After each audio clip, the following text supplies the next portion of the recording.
Clark County Today is presented by Connell Real Estate. Hire an agent, get a team. Learn more by visiting connellrealestate.com. Hey everyone, Chris Brown here with your ClarkCountyToday.com video update for Thursday, October the 22nd.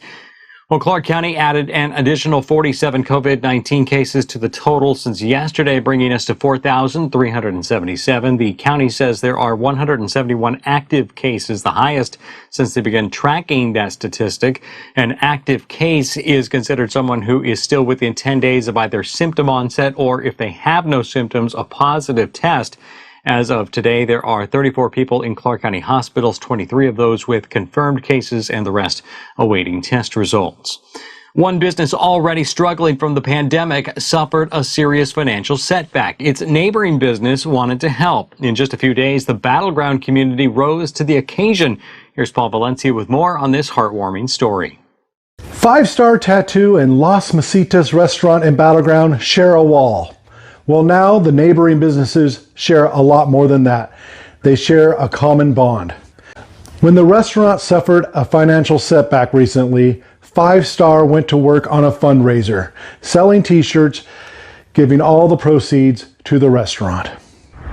So we're not actually the ones responsible for this. It's our community and our customers. And we really want to thank people for stepping up. People really responded, and they always have responded immediately for every need that we've been able to shine that light on, and we're just really grateful. We love Our Battleground clients, our customers, our family, friends, and our neighbors have all been very supportive and taking good care of us. But it's nice to be able to help out somebody, and that our community, our clients responded right away and came right in to help out where help is needed. So it's been very nice, very inspiring. All right, great stuff. Thank you, Paul.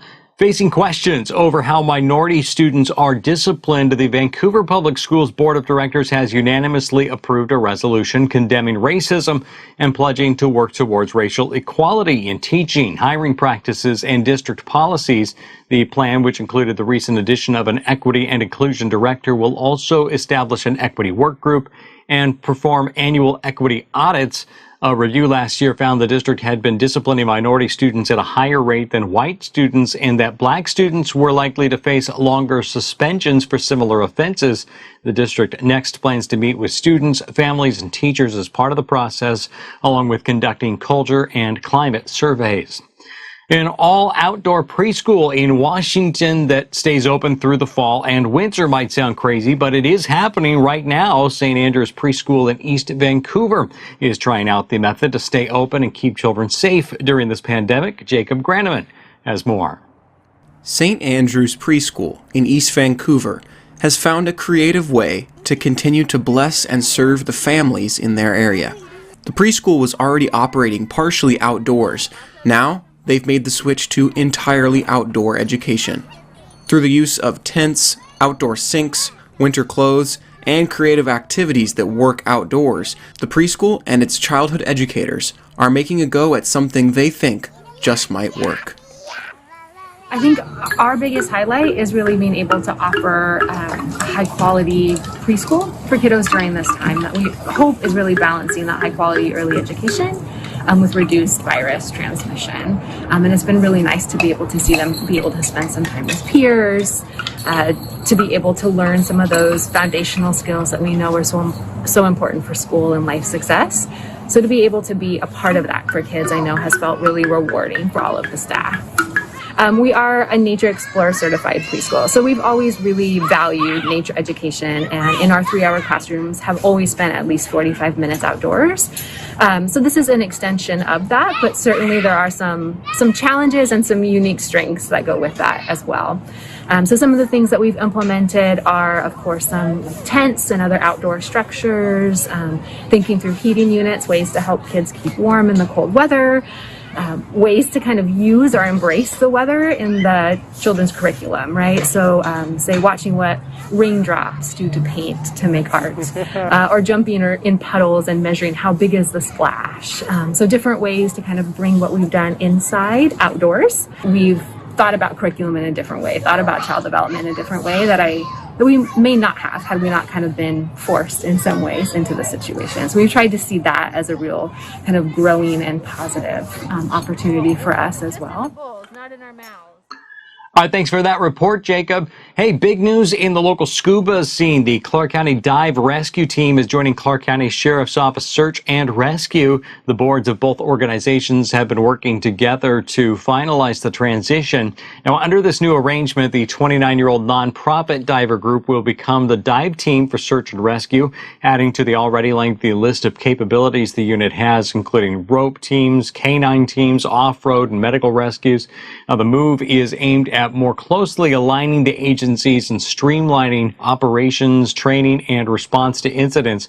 Rescue divers are called in whenever there is a recovery or emergency situation in often precarious marine locations. You can learn more at clarkcountytoday.com. Well, officials in East County got some good news this week when it was announced that the U.S. Department of Commerce's Economic Development Administration had awarded a $3 million grant to the Port of Camas-Washougal to help establish an industrial workspace for use by local manufacturing employees.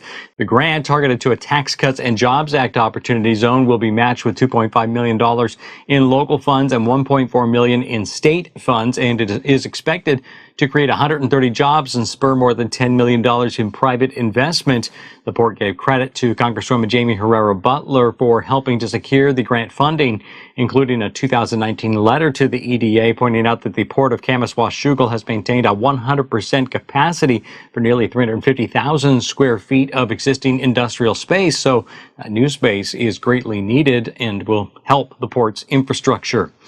In Camas, the city council meeting this week included some fireworks, or at least discussion of possible new rules around the use of fireworks. Camas recently moved to limit fireworks to July 4th only and could now consider further limits on the types of fireworks permitted, similar to a discussion happening at the county level. Now, the city of Vancouver has had a complete ban on fireworks since 2016. That Camas City Council meeting also went over the budget process. Council is debating whether or not to take on a 1% increase on property taxes allowed under state law. The council did approve the hiring of a new Parks and Recreation director. The initial proposal, though, of a 25% wage increase for the position was pared back a bit. You can read our recap of the meeting over at clarkcountytoday.com. And that is our show for this evening. If you'd like to see when a story is posted and chime in on what's happening in your community, we invite you to like us on Facebook, Twitter, or Instagram. You can send story ideas and feedback to us via email as well. The address is news@clarkcountytoday.com. For all of us, I'm Chris Brown. Thanks so much for watching. We'll be back with you again tomorrow.